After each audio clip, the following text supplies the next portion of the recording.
Okay.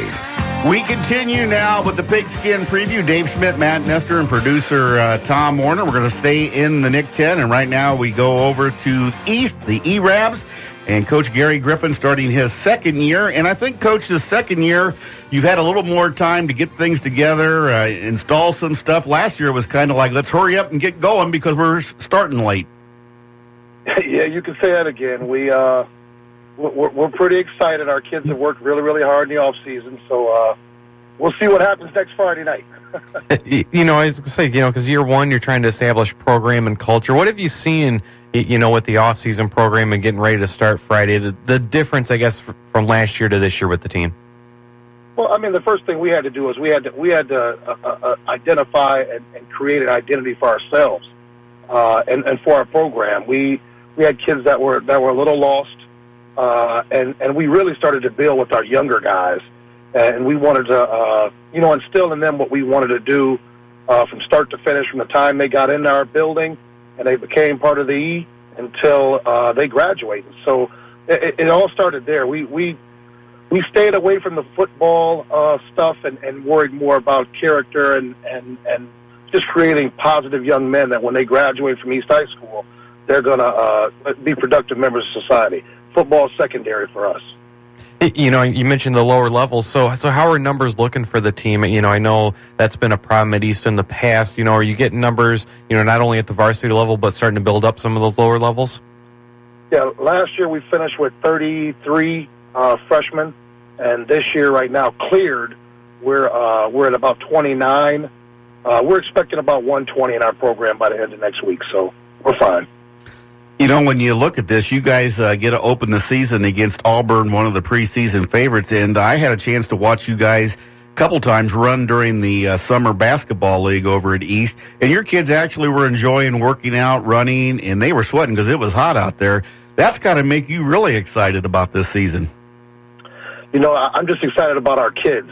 Again, I keep telling people all the time that we put football second. We use football to create good young men. But our kids have worked their butts off all summer. They worked very, very, very hard second semester.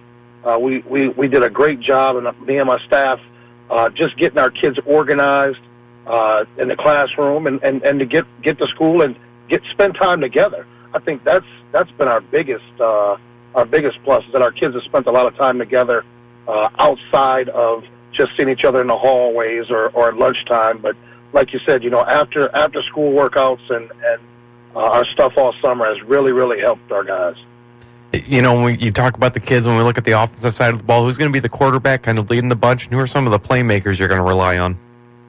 Well, offensively, we got a kid out whose dad was a very, very good player at East, and he hadn't played the previous 3 years, and I've been after him since last year. So Alex Moore, he's a senior basketball player as well.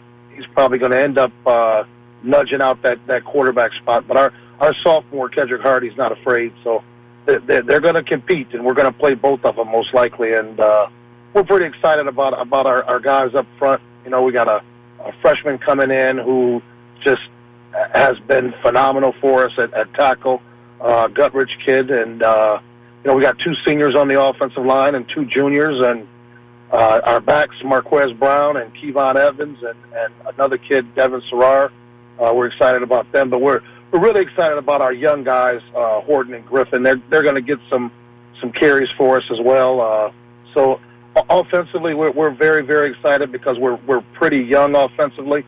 We have we're double tight, and we have 2 6'5" tight ends that are both upperclassmen, but the younger guys are the guys that are really getting after it and pushing those older guys. So offensively, we're pretty excited, but we're gonna make our bread and butter trying to stop people in tackling this year. Something we didn't do so well last year. Will you be? I know you were passed a lot last year, but will you be more of a running team with those big guys on the line like that? Well, I'll tell you what. We passed last year because people made us pass, not because we wanted to. We're going to be multiple. We're not going to.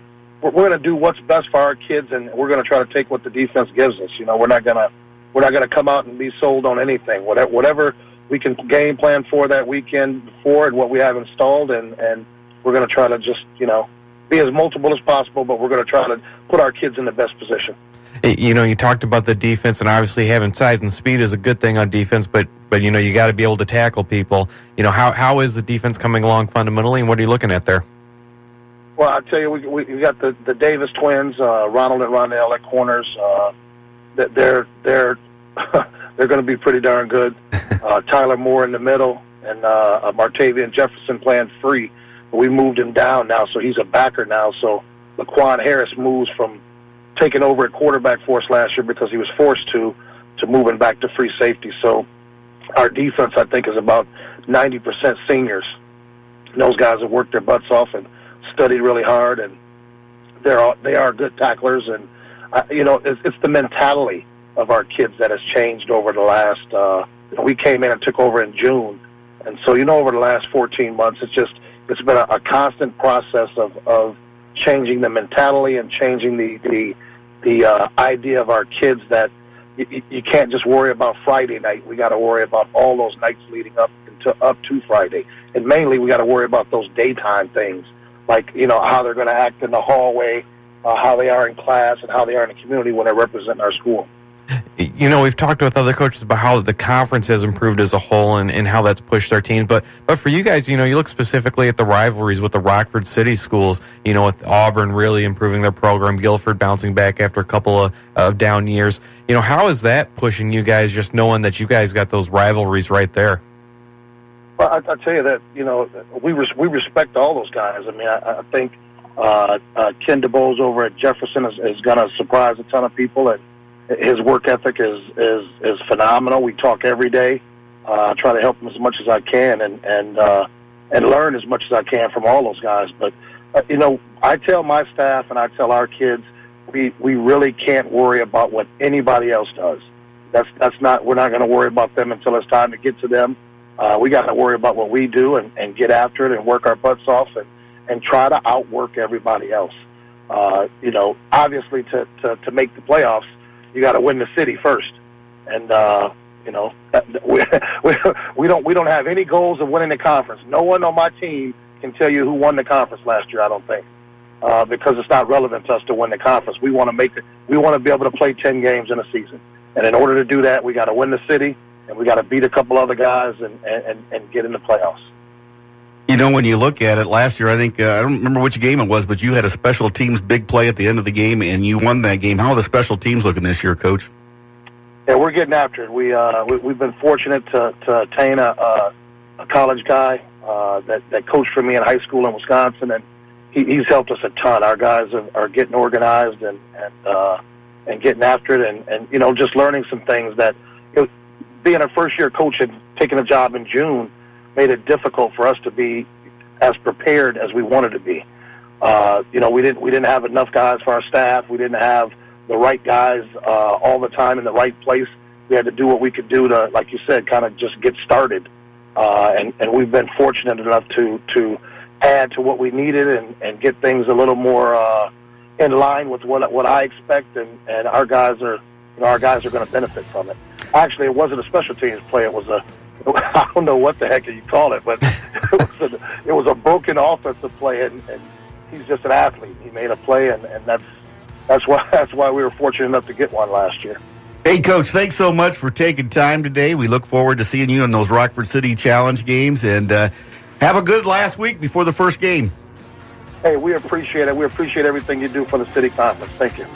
We've been talking to Gary Griffin, the head football coach at East. He's in his second year, the E-Rabs. I think you've got to keep an eye on them. I agree. I think that's a team that's worked hard, and I think they want to show themselves to some of those other city teams. You're listening to the Pigskin Preview on the State Line Sports Hour. We're going to